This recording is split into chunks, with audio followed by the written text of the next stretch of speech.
इस मूवी की स्टार्टिंग होती है मेन कैरेक्टर सोमक्यून से और उसकी बेटी का बर्थडे होता है। इसके लिए उसकी माँ उसे कुछ पैसे देती है ताकि वो अपनी बेटी को डिनर पर ले जा सके। सोमक्यून ने एक कंपनी से बहुत सारा लोन लिया हुआ था, इसलिए वो लोग सोमक्यून के पीछे पड़ जाते हैं और उसे पकड़ लेते हैं। वो उसे काफी मारते हैं। फिर सोमक्यून उनके पैसे लुटाने के लिए अपनी पॉकेट में हाथ डालता है तो वो देखता है जो पैसे उसने हॉर्स राइडिंग में जीते थे उसके पास नहीं है। तभी उसे याद आता है जब वो इन लोगों से भाग रहा था तब उसकी टक्कर एक लड़की से हुई थी। जरूर उसी लड़की ने ही उसकी जेब काट दी है। अब क्योंकि सोमक्यून के पास पैसे होते ही नहीं, इसलिए उसे वो 1 महीने का और टाइम दे देते हैं। इसके बाद सोमक्यून कुछ पैसों का अरेंज करके अपनी बेटी को डिनर पर ले जाता है। एक्चुअली में सोमक्यून की बेटी अपनी माँ साथ रहती है क्योंकि सोमक्यून की वाइफ ने उसे डिवोर्स लेकर दूसरी शादी कर ली थी। अब सोमक्यून जल्दी से स्टेशन पर पहुंचता है लेकिन उसकी ट्रेन मिस हो जाती है और जब वो स्टेशन पर ट्रेन का वेट कर रहा होता है अचानक उसके पास एक अननोन पर्सन आता है। फिर वो अननोन पर्सन सोमक्यून को कहता है कि मैं तुम्हारे साथ एक गेम खेलना चाहता हूं और अगर तुम इस गेम में जीत गए तो मैं तुम्हें 1 लाख वॉन दूंगा।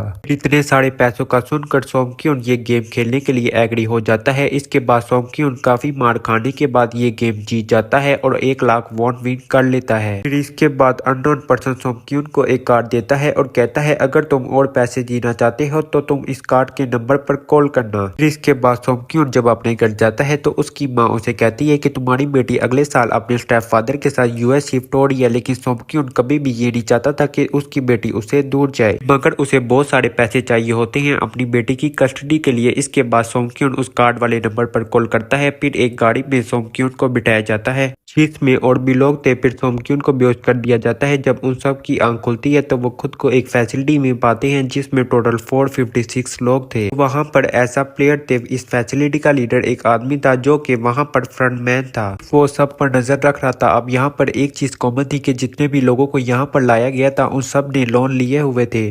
सोमक्यून वहां पर प्लेयर नंबर 1 से मिलता है जो कि एक बुरा आदमी था। इस बुरे आदमी को ब्रेन ट्यूमर था। इसके बाद वहां पर सी ब्योक और जंग आपस में लड़ रहे थे। यहाँ पर सी ब्योक वही लड़की थी जो कि सोमक्यून के पैसे लेकर भागी थी। सोमक्यून उसे देखते ही पहचान लेता है, इसलिए वो अपने पैसे लेने के लिए उसके पास जाता है और फिर तभी वहां पर बहुत सारे गार्ड्स आ जाते हैं। गार्ड्स उन सभी प्लेयर्स को बताते हैं तुम्हें यहाँ पर टोटल 6 गेम खेलने के लिए बुलाया है और जो कोई इन गेम को विन करेगा उसे बहुत सारे पैसे मिलेंगे। इसके बाद उस सब से एक कॉन्ट्रैक्ट पर साइन करवाया जाता है। इस कॉन्ट्रैक्ट के 3 मेन रूल होते हैं। एक ये कि कोई भी प्लेयर अपनी मर्जी से गेम को छोड़ नहीं सकता। सेकंड रूल ये होता है कि जो भी प्लेयर गेम खेलने से मना करेगा तो उसे एलिमिनेट कर दिया जाएगा। और थर्ड रूल ये कि मेजोरिटी अगर गेम खेलने से मना करेगी तो वो इस गेम को छोड़कर जा सकते हैं। इसके बाद उन सबको गेम खेलने के लिए ले जाया जाता है। अब सोमक्यून यहाँ पर अपने क्लासमेट सांगू से भी मिलता है। सोमक्यून सांगू को देखकर काफी हैरान हो जाता है क्योंकि वो तो किसी बिजनेस के लिए आउट ऑफ कंट्री चला गया था। अब पहले गेम के लिए वहां पर काफी बड़ी डोल थी और इस गेम का रूल काफी सिंपल था कि डोल जब भी गाना बजाएगी तो उन्हें वहां पर आगे बढ़ना है और जब वो गाना रोक देगी तो उन्हें मूव नहीं होना। अगर कोई हिल गया तो वो एलिमिनेट हो जाएगा। अब स्टार्टिंग में तो उन्हें ये सब एक प्रैंक की तरह लग रहा था और जब एक लड़का हिलता है तो उसे शूट कर दिया जाता है। यही होता है एलिमिनेट का मतलब कि उन्हें मार दिया जाएगा। अब सब लोग ये देखकर काफी डर जाते हैं और इधर उधर भागने लगते हैं क्योंकि गेम का रूल था कि जो भी हिलेगा उसे मार दिया जाएगा। जितने भी सर्वाइवर होते हैं वो किसी न किसी तरह गेम को कंप्लीट कर लेते हैं और जितने लोग मर जाते हैं उनकी डेड बॉडीज को जला दिया जाता है। अब 456 प्लेयर से सिर्फ 255 ही रह गए थे। अब क्योंकि सभी प्लेयर्स बहुत ज्यादा डरे हुए थे और कोई भी गेम खेलना नहीं चाहता था क्योंकि रूल नंबर 3 था कि मेजोरिटी चाहे तो वो गेम को स्किप कर सकते हैं, तो इसलिए उनका लीडर फ्रंटमैन वोटिंग करवाता है। लेकिन वोटिंग से पहले उन्हें प्राइज मनी दिखाया जाता है जो विनर को मिलेगा और अगर कोई गेम को छोड़कर चला गया तो ये सारे पैसे मरे हुए लोगों को मिलेंगे और ये prize money total 45.6 billion won होते हैं।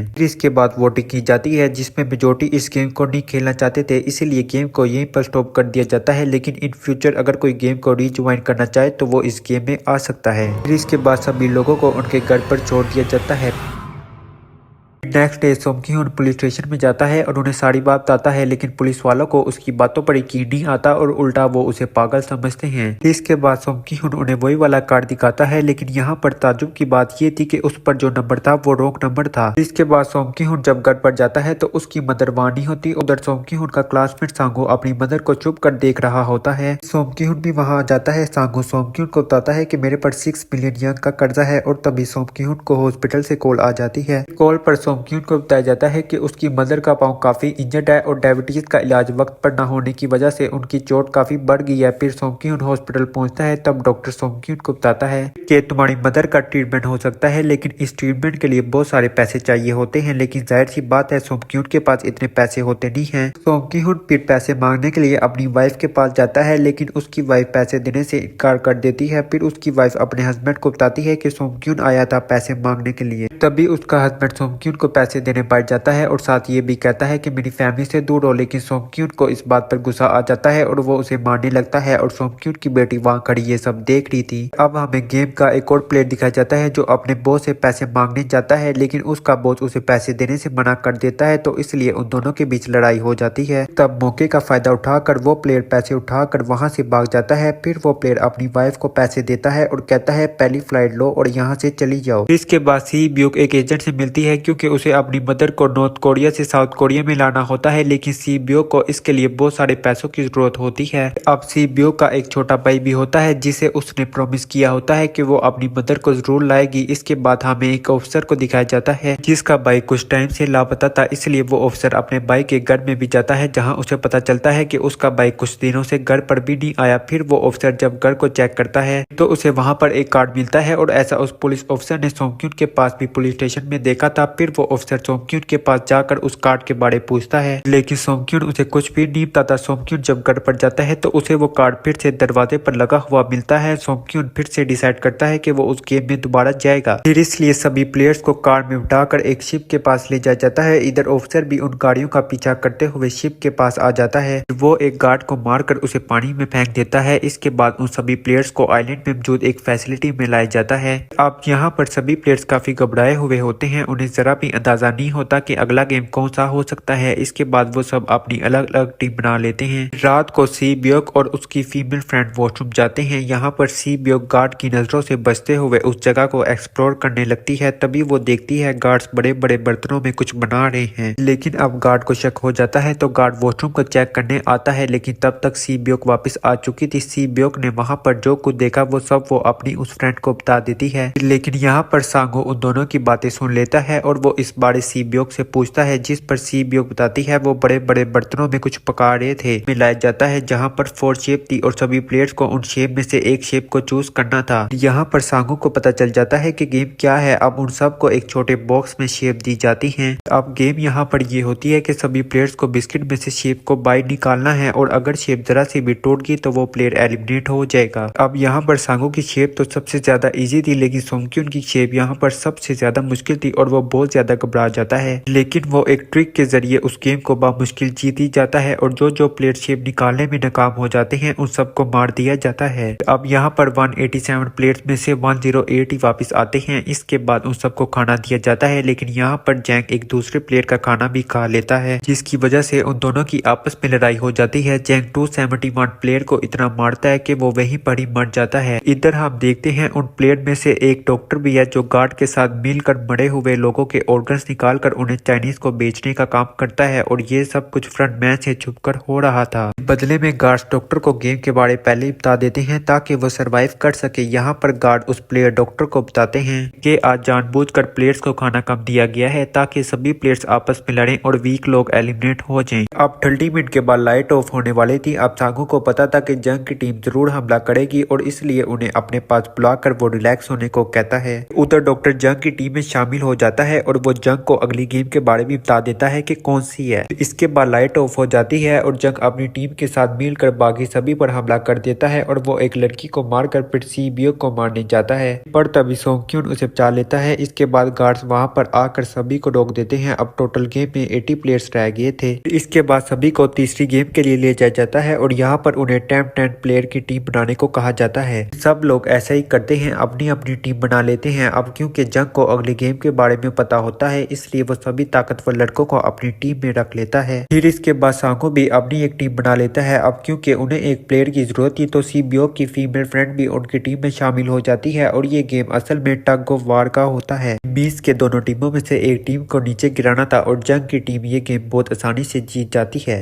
अब बारी होती है सांगो की टीम की, तो प्लेयर नंबर 1 उन सबको गाइड करता है कि हमने ये गेम कैसे जीतनी है, तो इसलिए वो सब बुरे आदमी की समझाई हुई ट्रिक को फॉलो करके उस गेम को जीत जाते हैं। सब जीतने वाले प्लेयर्स को वापस से बेड की तरफ ले जाया जाता है। अब 30 मिनट के बाद लाइट ऑफ होने वाली थी और सोमक्यून सबको कहता है कि रेडी रहना। आप सभी आपस में डिसाइड करते हैं कि वो एक एक करके पैरा देंगे। अब जंग की टीम में एक से एक चालाक प्लेयर होता है, इसलिए उसे डर था कि कहीं इन्हीं में से कोई उसको एलिमिनेट ना कर दे। दूसरी तरफ डॉक्टर और गार्ड ऑर्गन निकाल रहे होते हैं। इन ऑर्गन्स को डिलीवर करने जाना था गार्ड 28 और गार्ड 29 ने, पर तभी वो एक बॉडी के बारे में बात करने लगते हैं जिसकी सिर्फ एक ही किडनी थी और वो उसे ज़ुम्बी कह रहे थे। अब यहाँ पर गार्ड 29 जो था वो और कोई नहीं बल्कि वही पुलिस ऑफिसर था जो गार्ड के रूम में वहां गया था। अब ये बातें सुनकर उसे शक होता है कि शायद ये मेरे भाई के बारे में बात कर रही है क्योंकि उसकी भी एक ही किडनी थी। इसके बाद नंबर 28 और नंबर 29 ऑर्गन डिलीवर करने जाते हैं। रास्ते में वो ऑफिसर नोटिस करता है कि टनल में तो बम लगा हुआ है। तब नंबर 28 उसे बताता है कि जब हम यहाँ से बाहर निकलेंगे तो इस जगह को ब्लास्ट कर देंगे। अब यहाँ पर वो ऑफिसर नंबर 28 से और इन्फॉर्मेशन लेने की कोशिश करता है, इसलिए नंबर 28 को उस पर डाउट होने लगता है और वो उसे अपना फेस दिखाने को कहता है। वो ऑफिसर अपना मास्क रिमूव करता है और साथ ही नंबर 28 पर गन भी पॉइंट कर देता है। फिर ऑफिसर नंबर 28 से पूछता है वो ज़ुम्बी कौन था जिसके बारे तुम बात कर रहे थे। नंबर 28 उसे बताता है कि वो एक लड़की थी। अब यहाँ पर नंबर 28 उस ऑफिसर को कहता है तुम लीडर के रूम में जाकर सब इन्फॉर्मेशन देख सकते हो,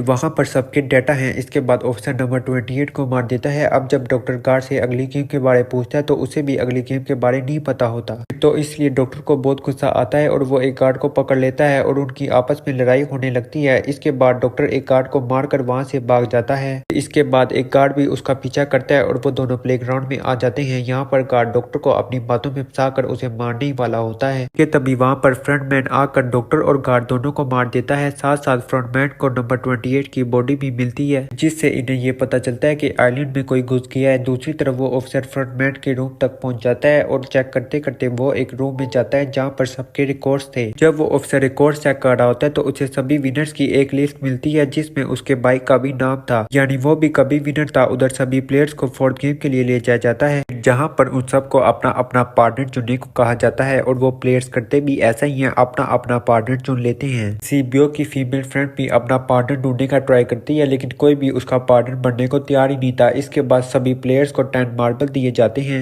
ये गेम असल में ये होती है कि एक प्लेयर को अपने पार्टनर से सारे मार्बल लेने होते हैं बगैर कोई जोर जबरदस्ती किए, और जिस पार्टनर के पास मार्बल नहीं होंगे उसे एलिमिनेट कर दिया जाएगा। फिर सांगो और उसका पार्टनर अली और इवन गेम खेलते हैं जिसमें उन्होंने गैस करना था कि सामने वाले के हाथ में कितने मार्बल्स हैं। अब यहाँ पर अली सांगो के सारे मार्बल जीत जाता है और लास्ट में सांगो के पास एक ही मार्बल रह जाता है। अब क्योंकि सांगो को ये पता चल गया था कि वो बच नहीं सकता तो इसलिए वो अली को अपनी बातों में फंसाकर कहता है कि अगर हम दोनों ये गेम हार जाएं तो हम दोनों ये गेम विन कर सकते हैं क्योंकि फिर हमारा दोबारा मैच करवाया जाएगा एलिमिनेट हुए प्लेयर्स के साथ। वो धोखे से अली के सारे मार्बल चेंज कर देता है और वो सारे मार्बल गार्ड को देकर ये गेम जीत जाता है। जब अली मार्बल चेक करता है तो वो मार्बल्स नहीं होते बल्कि पत्थर होते हैं। अली को गेम से एलिमिनेट कर दिया जाता है। ये सीन काफी सैड होता है। उधर प्लेयर नंबर 1 की हालत ठीक नहीं थी और वो इधर उधर घूम रहा था लेकिन सोमक्यून किसी न किसी तरीके से उसे मना ही लेता है। अब यहाँ पर वो दोनों भी ऑड इवन गेम खेलते हैं। अब प्लेयर नंबर 1 सोमक्यून के सारे मार्बल जीत जाता है लेकिन लास्ट में प्लेयर नंबर 1 ये बात भूल जाता है कि उसने क्या चूज किया था, ऑड या इवन, और इस तरह सोमक्यून धोखे से हर राउंड जीत कर प्लेयर नंबर 1 के सारे मार्बल जीत जाता है। मगर वो बुरा आदमी काफी चालाक था, उसने एक मार्बल अपने पास रखा हुआ था और वो फिर से इधर उधर घूमने लगता है। अब यहाँ पर सोमक्यून उसे रिक्वेस्ट करता है कि मेरे साथ एक आखिरी राउंड खेल लो। यहाँ पर वो बुरा आदमी कहता है मुझे पता है कि तुमने धोखे से मेरे सारे मार्बल लिए हैं। तब ये सुनकर सोमक्यून को उस पर तरस आता है लेकिन बुरा आदमी यहाँ पर उसे अपना आखिरी मार्बल भी दे देता है। फिर इसके बाद सीबियोक और उसकी पार्टनर भी गेम खेलती है। इनकी गेम ये होती है जो मार्बल को दीवार के करीब फेंकेगा वो जीत जाएगा। लेकिन जब सीबियोक की पार्टनर की बारी आती है वो जानबूझकर अपना मार्बल दो नहीं फेंकती। सीबियोक ये देखकर उसे मार्बल दोबारा फेंकने को कहती है मगर वो इनकार कर देती है कि मेरे पीछे तो कोई भी नहीं है, लेकिन अगर तुम्हें कुछ हो गया तो ये बात ठीक नहीं होगी क्योंकि तुम्हारे पीछे तुम्हारा छोटा भाई इंतजार कर रहा है। यहाँ पर फिर सीबियोक की फ्रेंड को मार दिया जाता है। इसके बाद एलिमिनेट हुए प्लेयर्स की डेड बॉडी को वहां से ले जाया जाता है।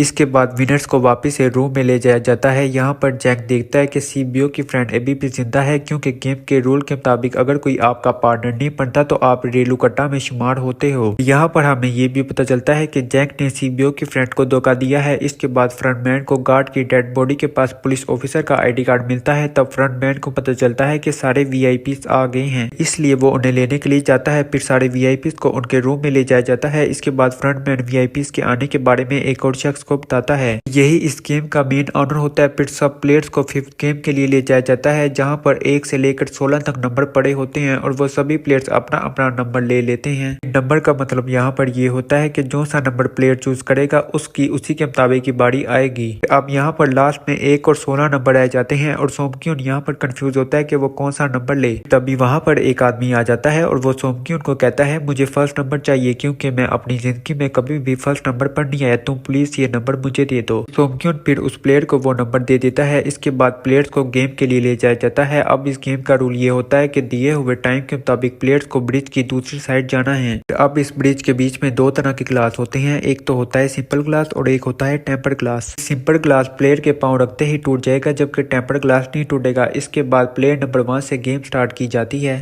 प्लेयर्स एक एक करके गिनना स्टार्ट होते हैं। फिर एक टाइम ऐसा आता है कि जंग के अगले सारे प्लेयर मर जाते हैं और वही सबसे आगे होता है, मगर वो फिर आगे ही नहीं बढ़ता। अब प्लेयर्स के पास एक ही रास्ता होता है, या तो वो आगे जाए या सारे के सारे मर जाएं। अब जंग के सामने उसकी वही पुरानी दोस्त आ जाती है। वो उससे कहती है तुम्हें मैंने कहा था ना, जिस दिन तुमने मुझे धोखा दिया तो मैं तुम्हें मार दूंगी। इसके बाद वो जंग को जोर से पकड़ लेती है, फिर वो उसे लेकर नीचे गिर जाती है। अब प्लेयर्स में एक आदमी था जो ग्लास कंपनी में काम करता था। फिर उसे पता था कि टेम्पर्ड ग्लास कौन से हैं, लेकिन जब फ्रंटमैन को इस बात का पता चलता है तो वो लाइट ऑफ कर देता है ताकि वो ग्लास को पहचान न सके। अब लास्ट में एक ही स्टेप बचा था और उनके पास टाइम ही नहीं था, इसलिए सांगू उस आदमी को ग्लास में धक्का दे देता है और यहाँ सांगू, सोमक्यून और सीबियोक उस ब्रिज को पार कर लेते हैं। लेकिन लास्ट में सब टेम्पर्ड ग्लास एक साथ टूट जाने की वजह से सीबियोक को काफी चोट लगती है। उधर उस ऑफिसर ने एक सर्वेंट को मारकर उसकी जगह ले ली थी। अब एक वीआईपी को उस ऑफिसर पर शक होता है तो वो उसे मास्क रिमूव करने को कहता है। फिर वो ऑफिसर उसे कहता है हमें सबके सामने मास्क रिमूव करने की इजाजत नहीं है, तुम रूम में आ जाओ, मैं वहाँ मास्क रिमूव कर दूंगा। इसके बाद वो ऑफिसर वीआईपी को लेकर अंदर चला जाता है और उसे वहाँ बेहोश कर देता है। इस बात का पता फ्रंटमैन को भी चल जाता है और वो ऑफिसर के पीछे जाता है। ऑफिसर भी वहाँ से भागकर एक दूसरे आइलैंड आ जाता है। फ्रंटमैन भी उसके पीछे पीछे उस आइलैंड में आ जाता है। अब यहाँ पर वो ऑफिसर अपने सीनियर्स को कॉल करने की कोशिश करता है। फिर वो अपने सीनियर्स को सब सबूत भी बेचता है, लेकिन उस आइलैंड में नेटवर्क नहीं था। इसके बाद फ्रंटमैन उस ऑफिसर को पकड़ लेता है और उसे अपने साथ चलने को कहता है, लेकिन वो ऑफिसर फ्रंटमैन पर गोली चला देता है। यहाँ पर फ्रंटमैन अपना मास्क उतारता है तो ऑफिसर को पता चलता है कि ये फ्रंटमैन और कोई नहीं बल्कि उसका अपना भाई है। इसके बाद फ्रंटमैन ऑफिसर को शूट कर देता है। उधर ग्लास लगने की वजह से सीबियोक काफी इंजर्ड हो गई थी, उसका बहुत सारा खून निकल रहा था। अब तीनों प्लेयर्स को डिनर के लिए ले जाया जाता है और उनके पास एक एक नाइफ रखी जाती है कि रात में तीनों प्लेयर्स उस नाइफ की मदद से एक दूसरे को मार सकते हैं। सोमक्यून नोटिस करता है कि सीबियोक की हालत काफी खराब है तो वो सीबियोक को कहता है कि फिक्र मत करो, हम दोनों एक साथ मिलकर सांगू को हरा देंगे और फिर यहाँ से बाहर निकल कर पैसों को आधा आधा डिवाइड कर लेंगे। सीबियोक उसे बताती है कि मेरा एक छोटा भाई है जिसे मैं अल्टरनेट में छोड़कर आई हूँ और अगर हम दोनों में से कोई भी जिंदा बचकर बैठ जाएगा तो वो एक दूसरे की फैमिलीज का ख्याल रखेगा।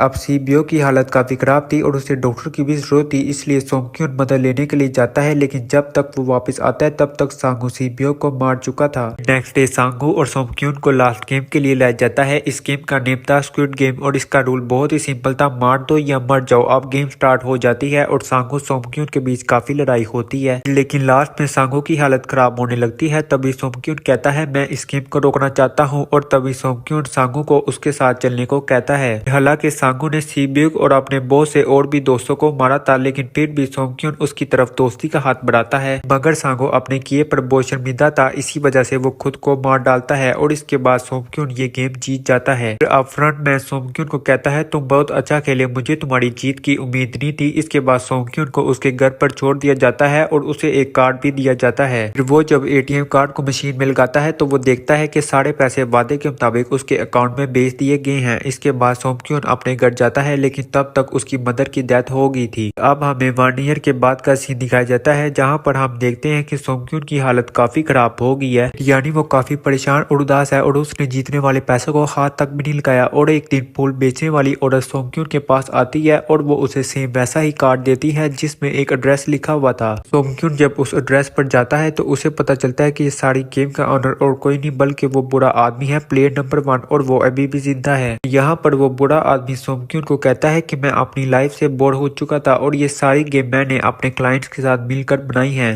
ताकि मैं लोगों को मरता हुआ देखकर एंजॉय कर सकूं, लेकिन हमने किसी को मजबूर नहीं किया था ये गेम खेलने के लिए। यहाँ पर हर कोई अपनी मर्जी मर्जी से आया था और मैंने इस गेम में इसलिए पार्टिसिपेट किया था क्योंकि गेम देखने से ज्यादा खेलने में मजा आता है। जो पैसे तुम्हारे पास हैं वो मेरे ही दिए गए हैं। ये कहते हुए वो बुरे आदमी की मौत हो जाती है। इसके बाद सोमक्यून सीबीओ के छोटे भाई पास जाता है और उसे लेकर सांगो की मदर के पास चला जाता है। फिर उन्हें कहता है इसका ख्याल रखना और साथ पैसों से भरा हुआ एक बैग देता है। फिर सोमक्यून एयरपोर्ट जाता है अपनी बेटी के पास अमेरिका जाने के लिए। वहाँ उसको वही आदमी मिलता है जो गेम के स्टार्ट में मिला था। यहाँ पर सोमक्यून उसका पीछा करता है लेकिन तब तक वो जा चुका था। इसके बाद सोमक्यून कार्ड वाले नंबर पर कॉल करता है और पूछता है तुम लोग कौन हो और लोगों को क्यों मारे हो, जिस पर उसे जवाब मिलता है प्लेयर नंबर 456 प्लेन में चढ़ जाओ अगर अपनी जिंदगी चाहते हो।